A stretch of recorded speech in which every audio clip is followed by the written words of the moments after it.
Beginning again. So I was talking about this is the second webinar of the international webinar series on monthly series on issues related to rural economies.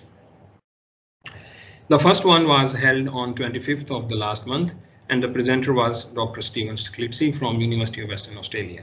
He talked about the 5 Ks of development, and I will continue from the discussion that he left us with in the previous month. And my topic is diversified rural entrepreneurship to enhance rural livelihood. Before going into the detail, let me introduce myself. I'm Dr. Mohammad Khalid Bashir, serving University of Agriculture, Faisalabad for the last 17 years. And during these 17 years, I have produced over 100 PhD, MS and PhD students, and produced more than about 60 papers in journals of international repute. During these 17 years, I have won more than 20 national international awards, including Best Research Paper, Best Young Researcher by the highest Institute of Pakistan, HEC, and Best Reviewer Award by Pablons, and so many other awards and distinctions. So I will talk about diversified rural entrepreneurship to enhance rural livelihood. So keeping the momentum from the previous webinar, I will start with the importance of rural development. The concept of rural development has evolved over time. It does not mean only agricultural development. It is much more than that. It is a strategy which follows a continuous process to improve economic and social life of rural people. In developing countries, agricultural and rural growth has a larger impact in reducing poverty and hunger than urban and industrial growth. In fact, high population growth contributes to an increasing number of poor in rural areas.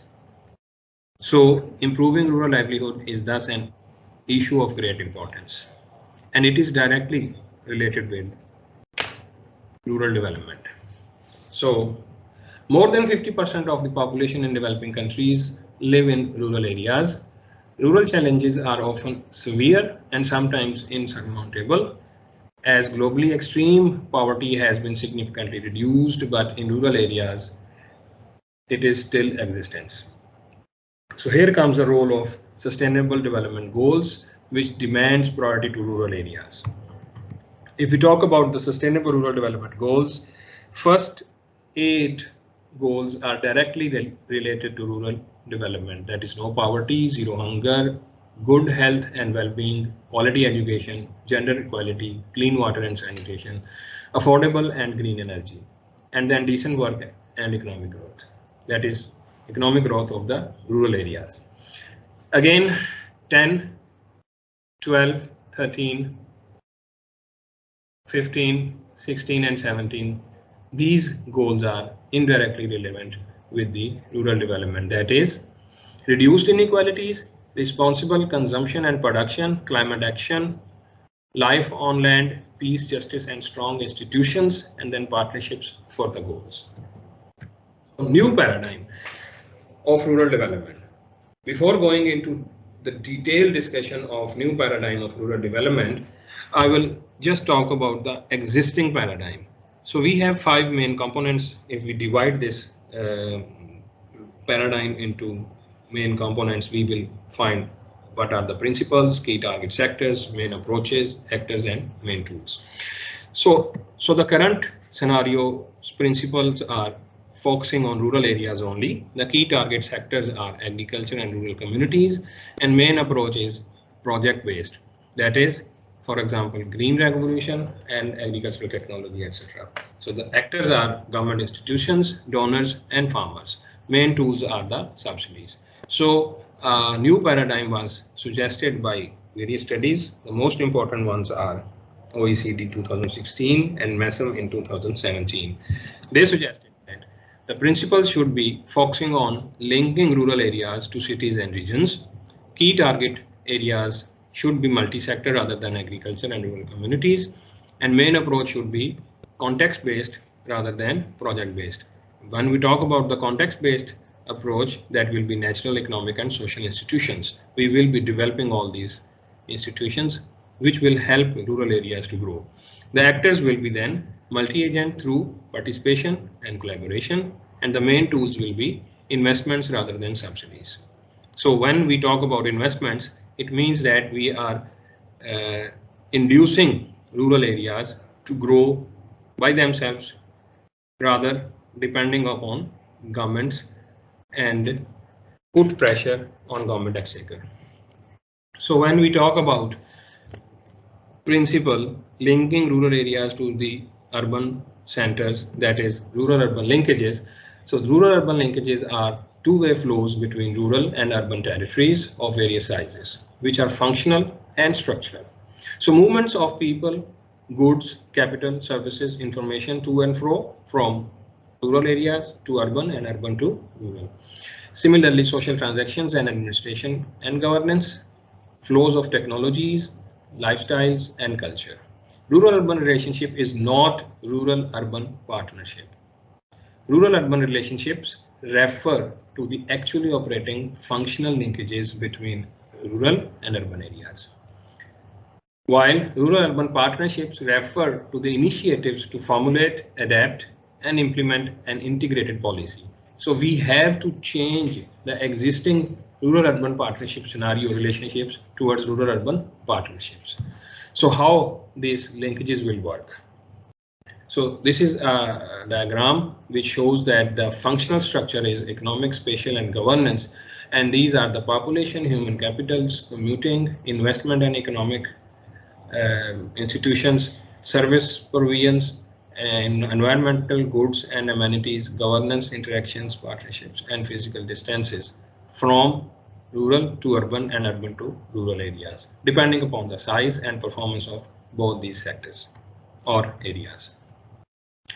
So rationale for building rural-urban relationships is to reduce the inequalities between rural and urban areas, to reduce the negative effects of rapid urbanization in developing countries, that is due to rural-urban migration and land grabbing due to expanding urban areas.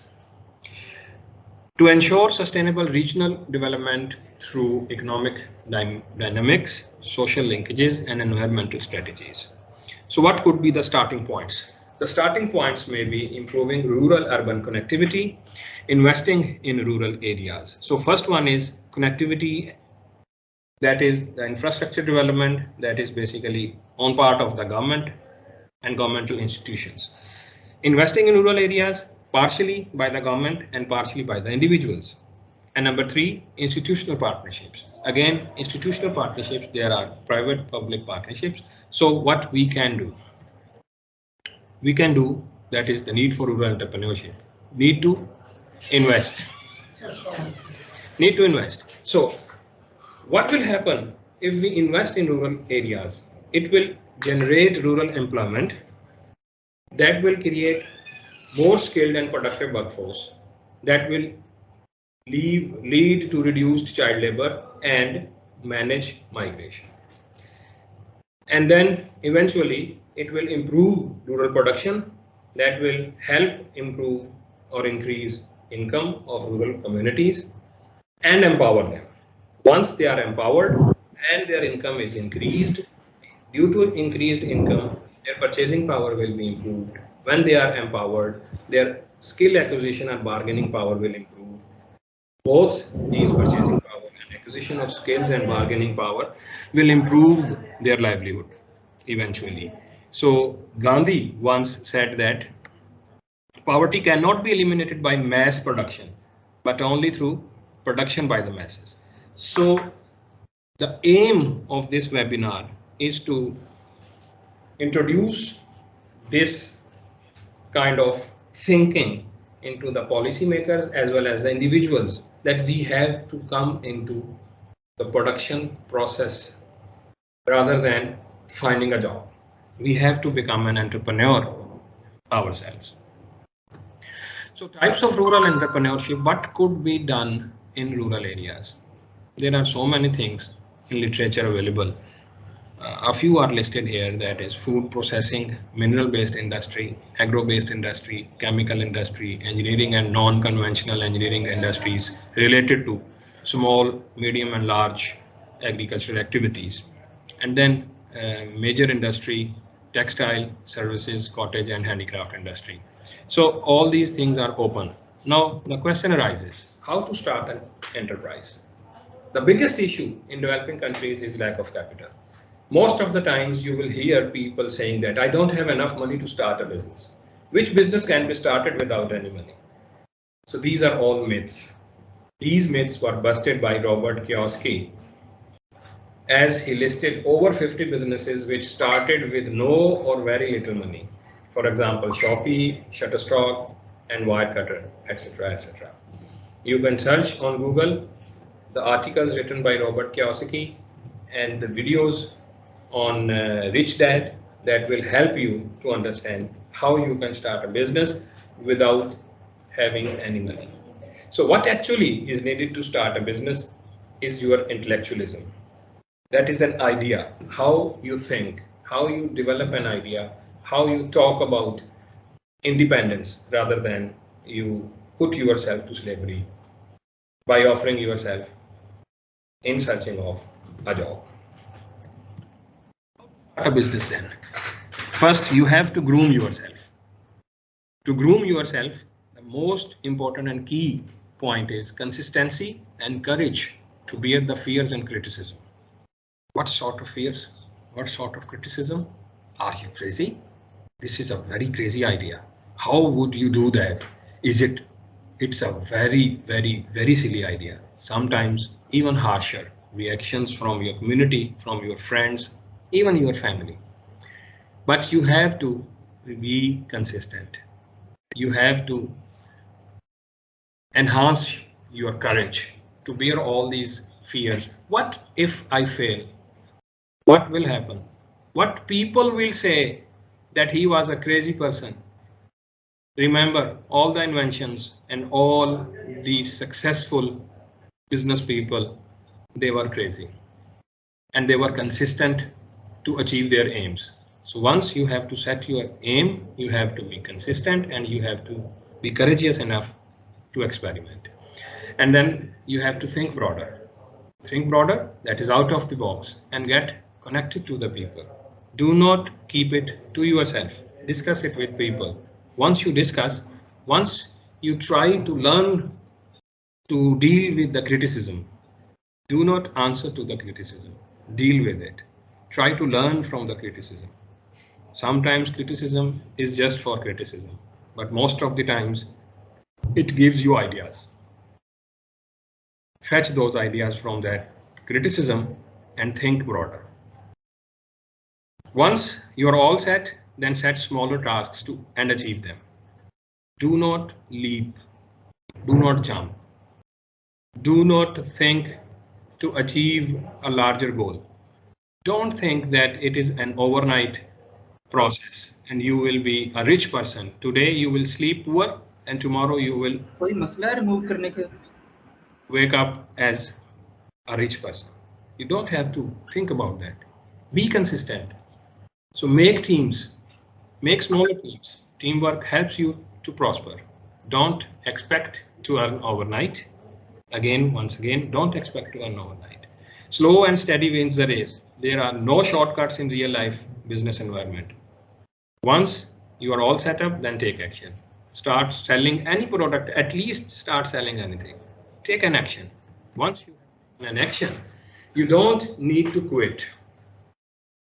It is not necessary that you will be a successful seller overnight, but don't quit. Again, remember, be consistent. You don't need to quit what you are doing to take a smaller step. Maybe a freelancing, maybe an integrated agricultural activity. What can you do if you are already a farmer? What can you do? You can integrate smaller activities to help improve your major agricultural activity. For example, if you have livestock animals, you can install a biogas plant. It will help reduce CO2 production emissions. It will help improve not only help improve the environment, but it will help improve your energy requirements, and also it will help improve to give you some better digested sort of manure. These sort of things, think about it. Do a market research in order to gauge the demand. What kind of rural products, what kind of agricultural products can be sold in the market? What could be experimented in rural areas? Think over it. Think, and think. What could be experimented? Do not shy to experiment. Do experiments. Integrated agricultural activities that support your main business activities that I have already discussed. Then biogas, for example, biogas, fancy birds, mushrooms for meat and for rabbits, etc., etc. Use your abundant space for this purpose. Design your own farm layout, which can give you maximum output. Maximize efficiency of your farm by improving your farm layout. Do a SWOT analysis. What is a SWOT analysis? What you are doing, what you are planning, you should keep in mind that these are the strengths of this plan. These are the weaknesses of this plan. These are the opportunities, and there could be few threats. How you will deal with those threats, how you can get maximum out of the opportunities, and how you can overcome your weaknesses using your strengths. Now you are acting it, practice it, and become an expert.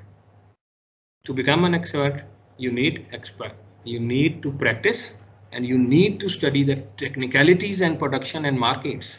You have to learn from the experiences of neighbors, of neighboring countries, of other countries' farmers, what they are doing, what sort of experiments they are doing on their rural economies. So implement and then experiment again. Repeat that experiment activity to make it cost effective and efficient in terms of output. Create your own market. How you can create your own market? Most of the times we hear from our students, from our farmers, that where should we sell this? Okay, I will produce it. Who will buy? So remember the old sentence or phrase that supply creates its own demand. We receive so many SMS on our cell phones about sales and sort of things. Why can't you create your own market? You can use ICTs, you can use social media platforms to market your product or output. Even you can make a website. There are so many free website making services available online. So create content, write blogs about your product, make a YouTube channel even, and generate teasers and let the people talk about it. Once you generate teasers, you share it in so many social media groups, people will talk about that product. When they talk about that product, then come up with suggestions. Okay, we can do this. We can supply you all these things, sort of things. Show your presence at e-markets, for example, eBay, Amazon, Draz, etc., etc. Show your presence there. Once you are doing it, it is a step by step. You have started with a single thing. You have started with, take it as a hobby. Take it as a hobby. Start with a hobby, learn from it, and then expand it to fulfill the needs of your family first, and then your village mates, and then slowly, gradually put yourself on e-markets and expand it. Okay, now strengthen. How to strengthen? Now grow your team, make partnerships, take feedback seriously, and improve your product and services. Expand slowly. You don't have to go to the banks to get loan. No. Slow and steady. And you will see in a small time period of 1 year to 5 years, you will see a big change in your livelihood. You will see a big change in your area. You will see a big change in your rural setup. Then raise capital. How all this can be done? Follow your new rural development paradigm, which is replace this focus on rural areas by targeting agriculture and rural communities through project-based government institution, donors, and farmers using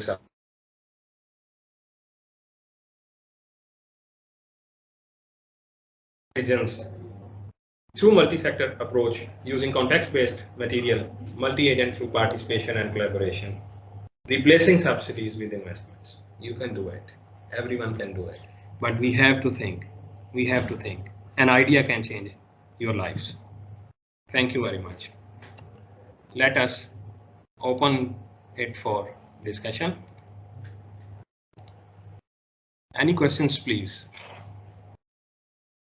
I'll be happy to answer. Yes, Umar bin Khalid, you can unmute yourself, please.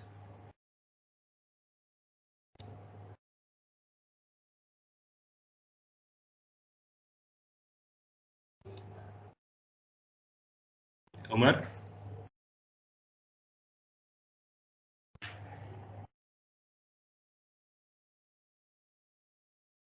Hojam, Vedat, welcome.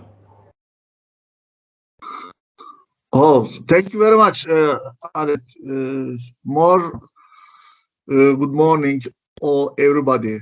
I am so happy this joined this conference, and so I will be presentation a new model for rural development, cooperative systems.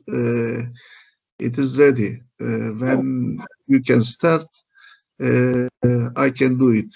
No problem. Okay, thank you very much. Thank you very much for the comments, Professor. Yes, Umar, if you can't unmute yourself, then Zafran Khan, please ask. Hello, sir. Good evening. Good morning.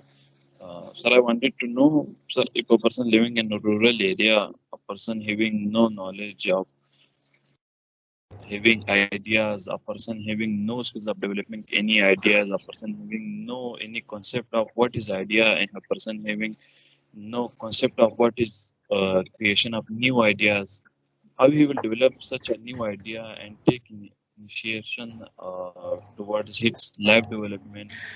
Okay.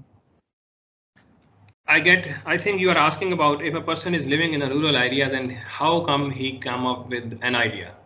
Am I right? Is it the question? Yes, sir. Okay. So in modern times, like today, everybody has a cell phone. I often visit rural areas to connect with the farmers for my research as well as for my research projects. So I see the youth specifically, they are having mobile phones in their hands, and those all mobile phones are smartphones. And what they are doing Facebook, they are doing TikToks, they are doing all sort of social interaction. And from these social interaction, ideas come across. If you can't think, you can observe it. And from your observation, you can take ideas. You can learn from the experiences of your neighbors from India, what the farmers in India are doing, what the farmers in Turkey are doing. We have completed a project with Professor Medet Direk as lessons to be learned from Turkish experience. And out of that, we had a publication. I will share the publication with the participants when we, after the event, within next few weeks.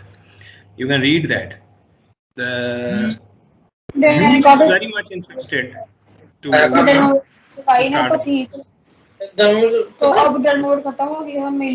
but unfortunately,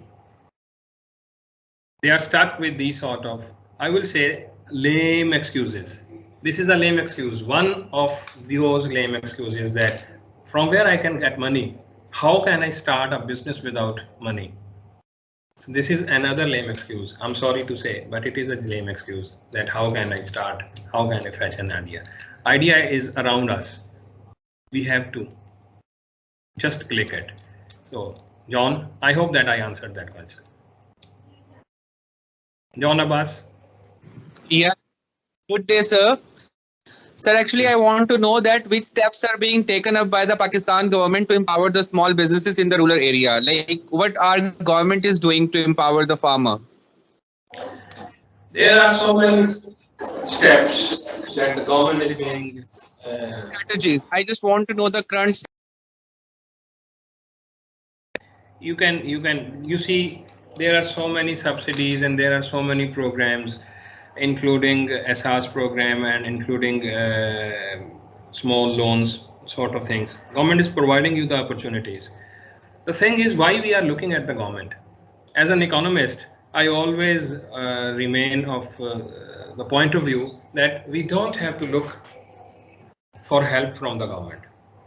Rather, we have to help. How can we help ourselves? Government is providing you cheap credit. Now, to utilize that cheap credit, you have to do it.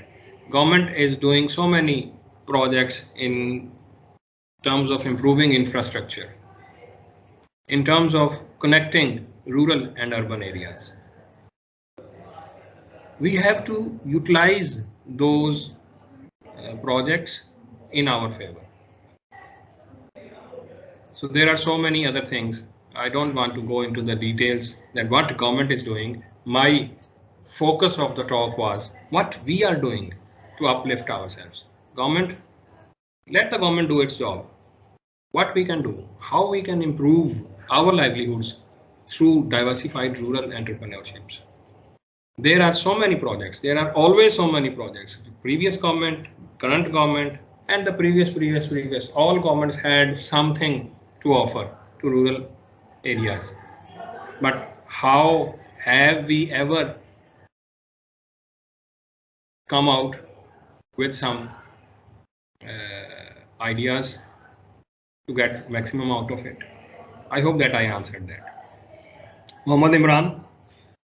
Yes, I have a question. That as you said, that the rural areas producing raw material that we used in different industries to make finished products.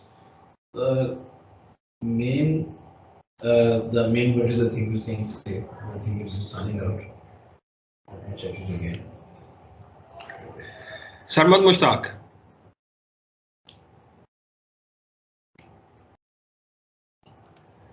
I think there is an issue with the network at the moment. Sarmad Mushtaq, can you hear me? You raise your hand. Yes, sir. Yes, sir. Yes, sir. Sir, as you mentioned in your presentation, investing in rural areas, rural employment creation, and livelihood improvement. Sir, you must discuss in your presentation about the Kamyab Jawan program and Kamyab Pakistan program, which is the major initiative of the government of Pakistan. Yes, it's my comment, sir. Thank you very much, Sarmad. That is what I was talking about in answering to the previous question.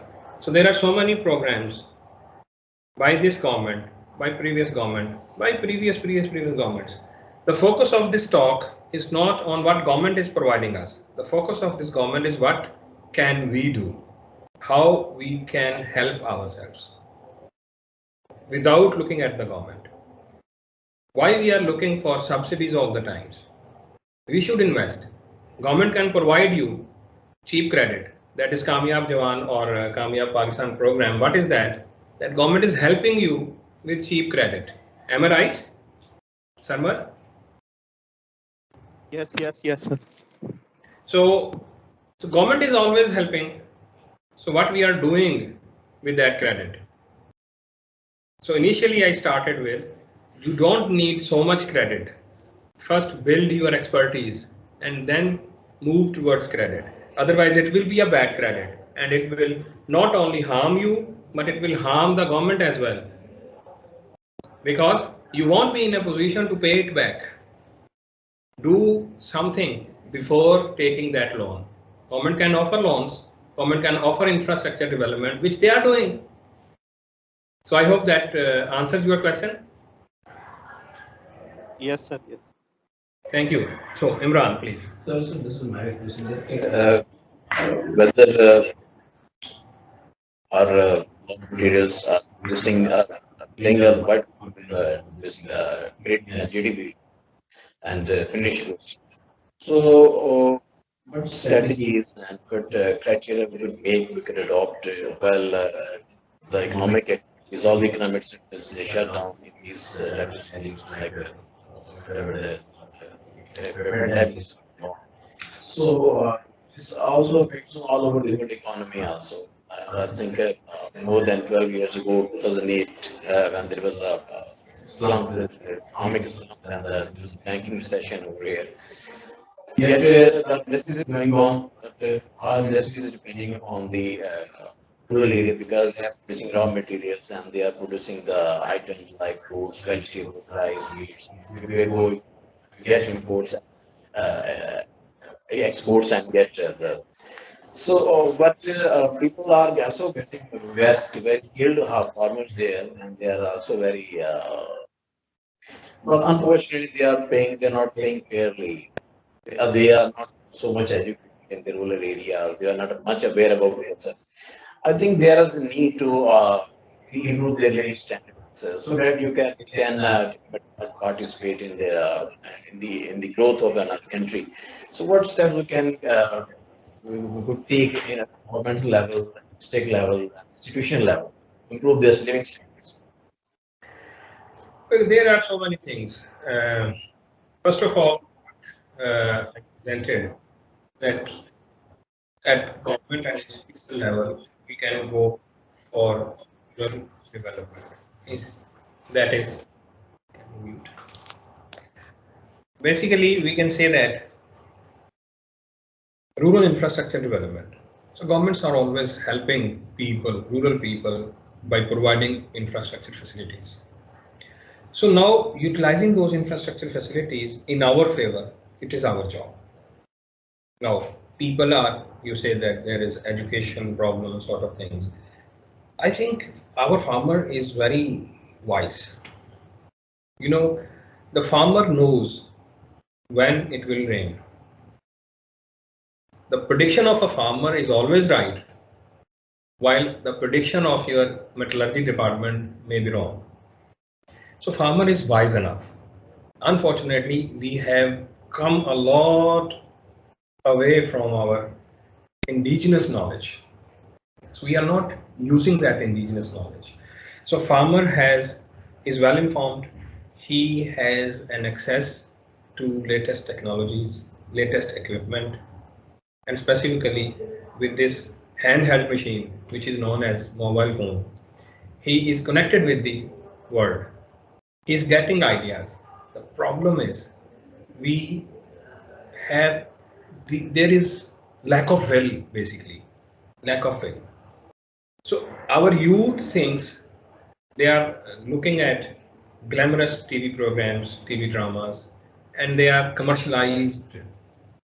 They become commercialized in their thinking. Now they are after overnight success. They say that we will start a business today, and in the next 6 months, there should be a Toyota outside our house. This is not possible. Business is like you have to think all the way. You have to create ideas. You have to move out of one idea and move into another idea to remain in the market. If you become stagnant, you will be gone. So the problem with our youth basically is they want to become a millionaire overnight. So government can do what government can do. Government can utilize all these media to improvise this thinking into rural youth, that you are the future of this country. You are not to become an actor. You are not to become a role model as Chaiwala we saw. Chaiwala, he made a video and he became famous and he was being promoted by the industry. Why a Chaiwala? Why his profession was not promoted? Why only his video was promoted? So he was casted in so many dramas and commercial sort of things. So our youth looks for that. Youth thinks that, okay, if our video clicks, We will be casted in dramas. We will be highly paid sort of things, and they are after these sort of things. How many people will be casted? Everyone. If we start a business, we will, when we make teams, we will hire people. We will generate jobs. Rather looking for job, we will be generating jobs. When we are looking for a job, what will be the end result? End result is we will be looking after one family. And when we are doing a business, when we create jobs, we are looking after so many families. So this is the difference. Keep this thing. Everyone cannot start his or her business, but a farmer is a businessman. A farmer should take his farming as a business. This is because of farmers, because we are actually agriculture-based economy. Because we are not having mineral resources and natural resources like oil, anything. We are depending on agriculture-based country. And but the case of Almighty, we have here good weathers and field farmers and all other resources. So we have to improve this type of this segment like agriculture sector. So this we have to. I think we have also a lot of research work where like research and in agriculture. There are a lot of research being done over here. There is do you think that the farmers are the rural areas because they need some exposures, they are some limited to some extent, some level, they need some to order their I think as you say, why you not go for a next ideas, they are limited to there's some sort of ideas because we are just there. Yes, 100% agree with you. That is what we are doing as an agricultural university. People who are studying here, we try to focus about the discussion that you are here. There are 3 types of students in agriculture university. One, they will serve the agriculture department, government department. One, they will serve as private sector. These 2 kind of people, they are lacking land in rural areas. But the third type of person who has a land, why he is looking for job? That is what we are preaching here. If a student, he has a land, he came here to learn, he has learned a lot of technologies. And from these technologies, there are so many ideas he can take from here and implement those ideas at his farm. Why he can't do it? We are trying to do that. We are trying to do our part, and we are so many of our people, professors and teachers, they have shown their existence on social media using YouTube channels and sort of things. They are trying to reach out to the people, like we are reaching out to the farming community through our projects, and we are reaching to the farming community in terms of disseminate the information regarding what we do here. And that is what we are doing our part. Similarly, government is doing its part through agriculture and extension department. Now the thing is, farmer, the youth, not the farmer who is an old farmer, but the youth, they are not ready to stay in rural areas. They want to live in urban areas, a commercialized life.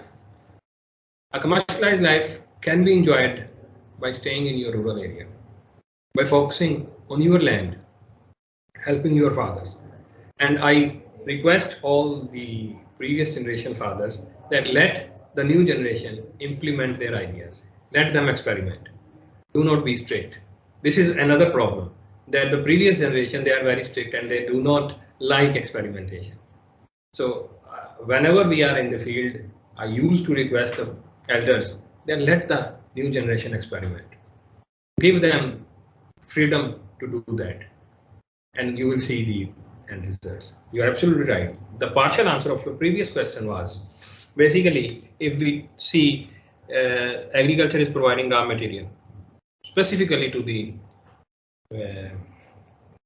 textile industry. What the textile industry is doing, we must do our job. Everyone should focus. What the textile industry is doing? They are exporting. They are exporting what? What they are expert of. They are not targeting the markets. What are the needs of the importing countries? There is a study by our colleague Dr. Tahira Sadaf.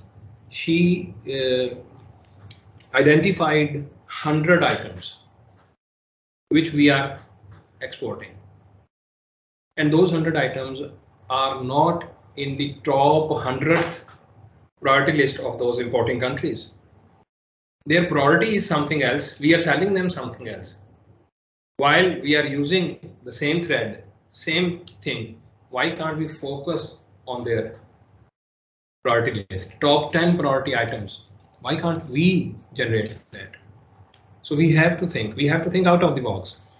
The thing which I'm focusing at the moment is that we are stick to one basic line. We don't think out of the box. We have to be vigilant what the market is. In my talk, I presented that you have to survey the market. To survey the market, you don't need to physically move in the streets of the market. You can do it by sitting in your room, having your mobile in your hand, what the demand is, what their priority is, and then produce according to the priority. Otherwise, try to generate priority. How can you generate that priority? By showing your presence, by writing blogs, by presenting yourself as vloggers, and then let the people talk about it, and then modify yourself, and then meet the need. I hope that answers. Yes. Anyone else?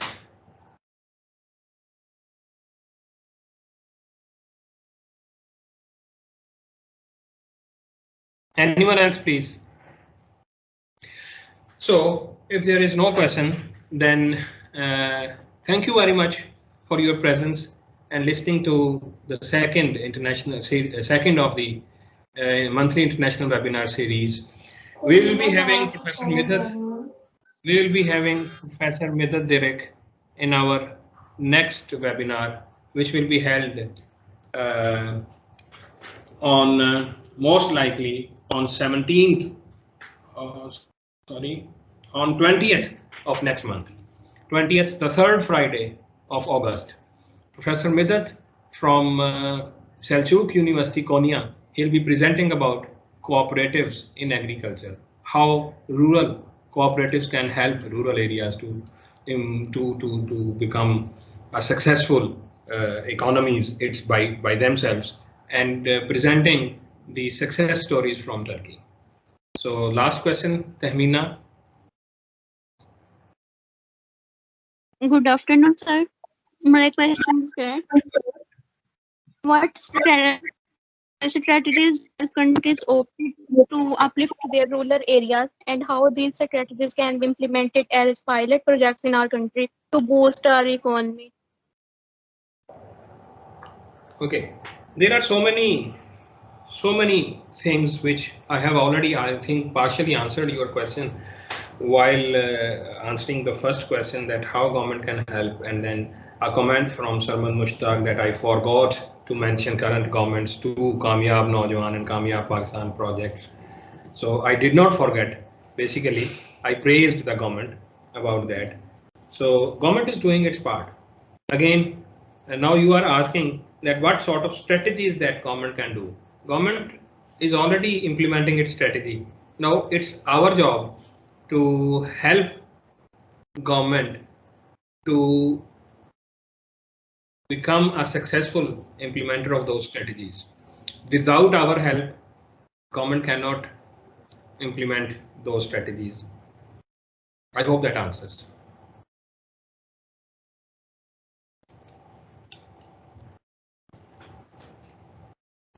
Professor Midhat, you want to say something?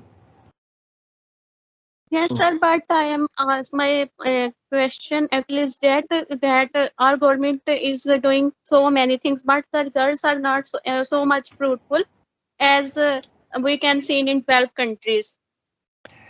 Okay, that is because of so many macroeconomic factors. In the previous seminar as well, similar question was there. basically it will be a very long discussion and it will be out of our context when I talk about the macroeconomic difficulties, whether how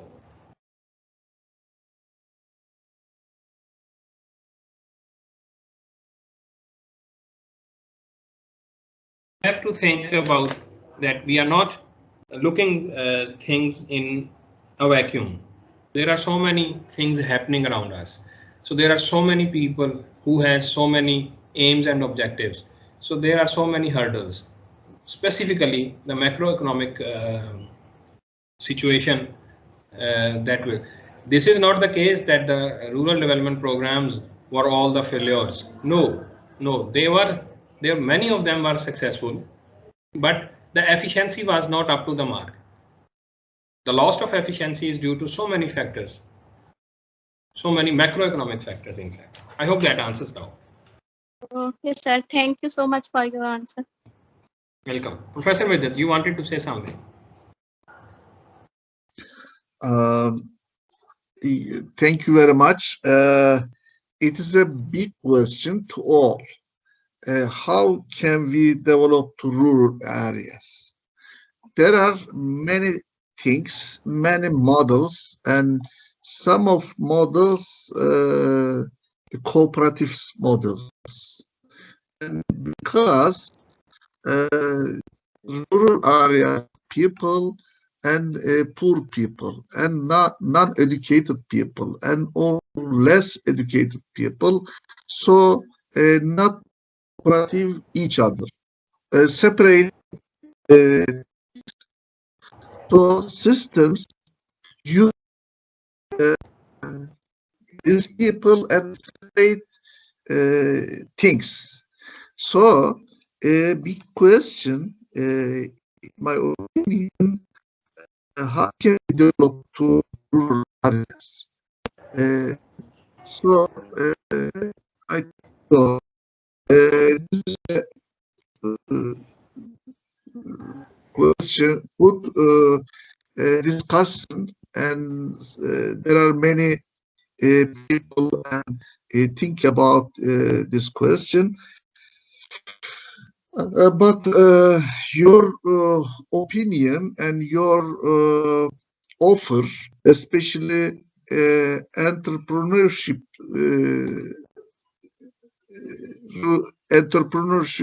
start to entrepreneurship in rural areas, very important. I think so. Okay. Other times, I can show about this cooperative models and after. Thank you very much. Thank you very much, Professor Vidyut, and thank you very much, everyone, for your presence. Hope to see you in next month's webinar. Once again, thank you.